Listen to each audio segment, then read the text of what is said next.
Okay, so I've had a few requests because people have complained that this will rot. And first of all, I gotta explain here. This was left without a roof. The shed itself was left without a roof on it for a day or siding because we had really bad winds when we installed the shed and it got wet.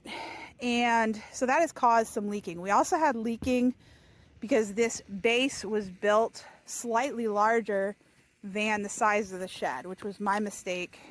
Actually, it may have been a mistake on the part of the instructions.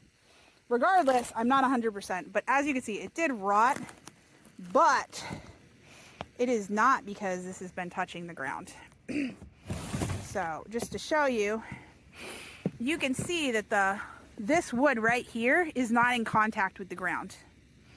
This wood is. These are pressure treated 2x4, 4x4s, I'm not sure. Whatever we used, they were pressure treated. As you can see, they are not rotting.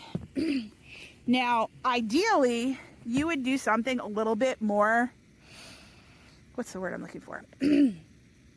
If you had a real shed you were putting in, like a quality shed that you knew was gonna last 10 or 20 years, you're gonna do something different than this.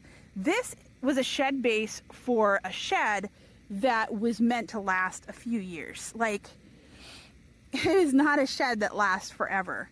So you don't necessarily need to make the same type of base. Now, the benefit to making a better base, like pouring concrete for one, for example, is that you can then, when that shed goes, you can replace it with a new shed and you can use the same base, assuming you have the same size shed. You do have other options, of course, but pressure treated 2x4s are going to do good. You're not seeing, if you look, see that? I can kick that. I can step on this part and you don't see any of the same issues you're seeing with this stuff right here. We built this base per the instructions in our shed book. So even though everyone's been complaining, like, we built it according to what the instructions told us to do. So anyways, it worked okay for a few years. I think it was up for 3 years. This year this part started to rot. And of course, we knew that this was coming because we had issues with leaking coming in from the outside. Rain would fall off the roof. It would get on this outside piece. Let me go right here. So it get on here and it would come through the bottom underneath the metal. We ended up doing a few fixes, but once the water was in there, it was really hard to keep out or keep it from rotting. We had tried to fix everything for a while. So anyways, as you can see, the actual 2x4s that are pressure treated that are underneath this are not rotten. It is the wood that is on top, and it was because we had standing water on it a couple times and it did damage. Okay, so here is the wood that is touching the ground, all pressure treated. And this is after the thinner plywood that was on top of it was pulled up. As you can see, the soil is deep enough that the soil was not in contact with the wood that was on top. And there is a piece of wood that we pulled up already. As you can see, no damage, no rotting. At least at this point. Of course, if we left it here for 20 years, yes, it would rot. But that shed is not a 20-year... that shed wouldn't have lasted 20 years. Just to show you, we actually sold that shed. I'm going to show you really quick some bases for our other sheds so you can see a comparison. Our other sheds are built differently, and we have a couple that are older, and I'll show you what they look like.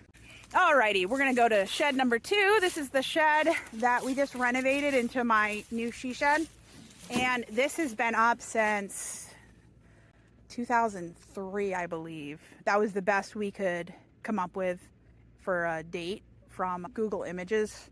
But as you can see, this was actually built on wood, pressure treated wood that is actually in the ground. Sorry. And you can see it's not rotten. It's not great. Eventually we might need to put something else underneath, but yeah, it's still up. Shed's still doing fine. It's not collapsing. So there's that. The one thing I want to do is I do want to add like a crushed stone underneath here. And at some point we may end up doing that and then trying to add something else to support it. But right now it's supporting it just fine. We're not having issues. So until we start having something we're concerned about, this is what it's going to be. I'm going to show you 2 more sheds and what we did with them. Okay, so this is an older shed as well, probably around the same year as the other one. As you could see, don't believe there's any stone underneath it. It's hard because you can't see underneath it. It was direct contact with the ground. We are having issues with rotting along the base, and what we're going to do, and of course you could see the supports themselves don't appear to be rotting, but the siding was, and I think what happens is water drains down the roof, there's no gutters, hits this, and it starts rotting out these pieces. Our plan is to either replace this shed or maybe get some used vinyl siding, or I shouldn't say used, like scraps of vinyl siding people didn't use when they were doing their own stuff. Use that and start trying to use vinyl siding on the bottom, or maybe all the way up. I don't know, we haven't decided. But overall, the shed's still in decent condition, despite the fact it's got wood, just like the other one. Yes, not ideal necessarily, but it works. I don't have a picture of a concrete base, but I do have a picture of the concrete piers that were put in for our modular barn. So what we did is we had a plan for how many piers needed to go in, and we hired a contractor to place them according to the plan.